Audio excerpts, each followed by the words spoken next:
ಅಹಮದ್ ವೇಣೂರು ಹಿರಿಯ ಪತ್ರಕರ್ತರು ಮತ್ತು ಸಾಮಾಜಿಕ ಕಾರ್ಯಕರ್ತರು, ಪೆರಾಡಿ ವೇಣೂರು ಸಹಕಾರಿ ಸಂಘದ ನಿವೃತ್ತ ಸಿಇಒ ಕೂಡ ಅವರು ಇದೀಗ ಧನ್ಯವಾದ ಸಮರ್ಪಣೆಯನ್ನು ನಡೆಸಿಕೊಡ್ಲಿಕ್ಕಿದ್ದಾರೆ.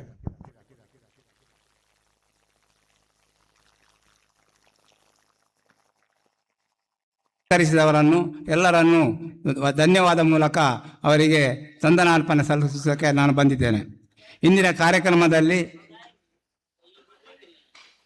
ಕಾರ್ಯಕ್ರಮದಲ್ಲಿ ಉದ್ಘಾಟನೆಗೆಯುವಂತಹ ಸನ್ಮಾನ್ಯ UT ಖಾದರ್ ಮಾನ್ಯ ವಿಧಾನಸಭಾ ಸದಸ್ಯರು ಕರ್ನಾಟಕ ಸರ್ಕಾರ ಸಕಾಲಕ್ಕೆ ಬಂದು ಆಗಮಿಸಿ ಹಿತವಚನಗಳನ್ನು ನೀಡಿ ಭರವಸೆಯನ್ನು ಕೊಟ್ಟು ನಮಗೆ ಸಹಕರಿಸಿದ್ದಾರೆ.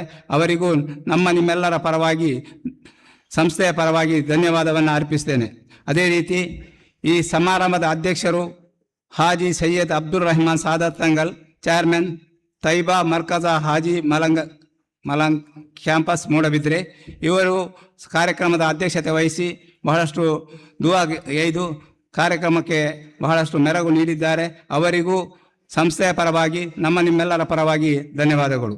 ಅದೇ ರೀತಿ ಈ ಕಾರ್ಯಕ್ರಮದಲ್ಲಿ ಮುಖ್ಯ ಅತಿಥಿಯಾಗಿರುವಂತಹ ಜೀವಂದರ್ ಕುಮಾರ್, ಅನುವಂಶಿ ಶ್ರೀ ಕ್ಷೇತ್ರ ಧರ್ಮಸ್ಥಳ ಪಡ್ಡೇರಬೆಟ್ಟು ದೇವಸ್ಥಾನ ಇವರಿಗೂ, ಹಾಗೂ ಅಯ್ಯೂಬ್ ಅಹಮದ್ ಹಮಾದಿ ಅಲ್ ಜುಬೈರ್ ಸೌದಿ ಅರೇಬಿಯಾ, ಹಾಗೂ ನಮ್ಮ ಮಾಜಿ ಸಚಿವರು ಹಾಗೂ ಹಲವು ವರ್ಷ ನಮ್ಮ ದಕ್ಷಿಣ ಕನ್ನಡ ಜಿಲ್ಲೆಯ ಪಾಲಕ ಮಂತ್ರಿಗಳೂ ಆಗಿದ್ದ ಬಿ ರಮನಾಥ ರೈ ಅವರು ಸಂದೇಶವನ್ನು ನೀಡಿ ಸಹಕರಿಸಿದ್ದಾರೆ.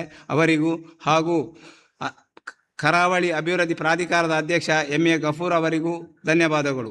ಹಾಗೂ KPCC ಪ್ರಧಾನ ಕಾರ್ಯದರ್ಶಿಗಳಾದ ರಕ್ಷಿ ಶಿವರಾಮ್, ಇನಾಯತ್ ಅಲಿ ಅವರು ಆಗಮಿಸಿಲ್ಲ, ಶುಭ ಸಂದೇಶ ಕಳಿಸಿದ್ದಾರೆ, ಅವರಿಗೂ ವಂದನೆಗಳು. ಅದೇ ರೀತಿ ಜಿಲ್ಲಾ ಪಂಚಾಯತ್ ಮಾಜಿ ಉಪಾಧ್ಯಕ್ಷರಾದ P ಧರ್ಮೇಂದ್ರ ಕುಮಾರ್ ಹಾಗೂ ಪೆರಾಡಿ CA ಬ್ಯಾಂಕಿನ ಅಧ್ಯಕ್ಷರಾದ ಸತೀಶ್ ಬಂಗೇರ ಇವರಿಗೂ ಧನ್ಯವಾದಗಳು. ಈ ಕಾರ್ಯಕ್ರಮದಲ್ಲಿ ಗೌರವ ಉಪಸ್ಥಿತಿ ಇದ್ದು ಕಾರ್ಯಕ್ರಮಕ್ಕೆ ಶುಭ ಹಾರೈಸಿದ N ಸೀತಾರಾಮ ರೈ, ಹಾಲು ಉತ್ಪಾದಕ ಸಹಕಾರಿ ಸಂಘ ಪೆರಿಂಜೆ ಇದರ ಅಧ್ಯಕ್ಷರು,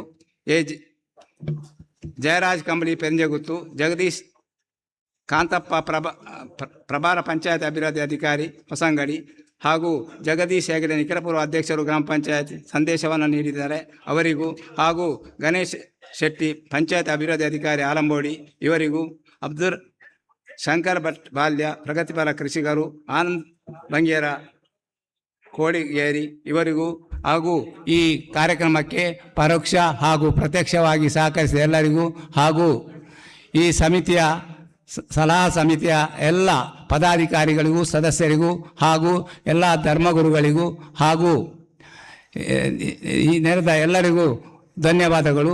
ಮಾತ್ರವಲ್ಲ, ಈ ಕಾರ್ಯಕ್ರಮದಲ್ಲಿ ಇಂದು ಹೇಗೆ ಸಹಕರಿಸಿದ್ದೀರಾ ಅದೇ ರೀತಿ ನಿಮ್ಮೆಲ್ಲರ ಸಹಕಾರ ಮುಂದೆಯೂ ಇದ್ದು ನಮ್ಮ ತಂಗಳವರ ಈ ಸಾಧನೆ ಇನ್ನು ಮುಂದೆ ಹೋಗಿ ಇಡೀ ರಾಜ್ಯದಲ್ಲೇ ಹೆಸರು ಗಳಿಸಬೇಕು, ಜನರಿಗೆ ಬಹಳ ಪ್ರಯೋಜನವಾಗಬೇಕು. ನಿಮ್ಮ ಸಲಹೆ ಸೂಚನೆಗಳು ಇದಕ್ಕೆ ಸದಾ ಇರಲಿ ಎಂದು ಹಾರೈಸುತ್ತಾ ನನ್ನ ಧನ್ಯವಾದ ಮಾತುಗಳನ್ನು ಮುಗಿಸುತ್ತೇನೆ.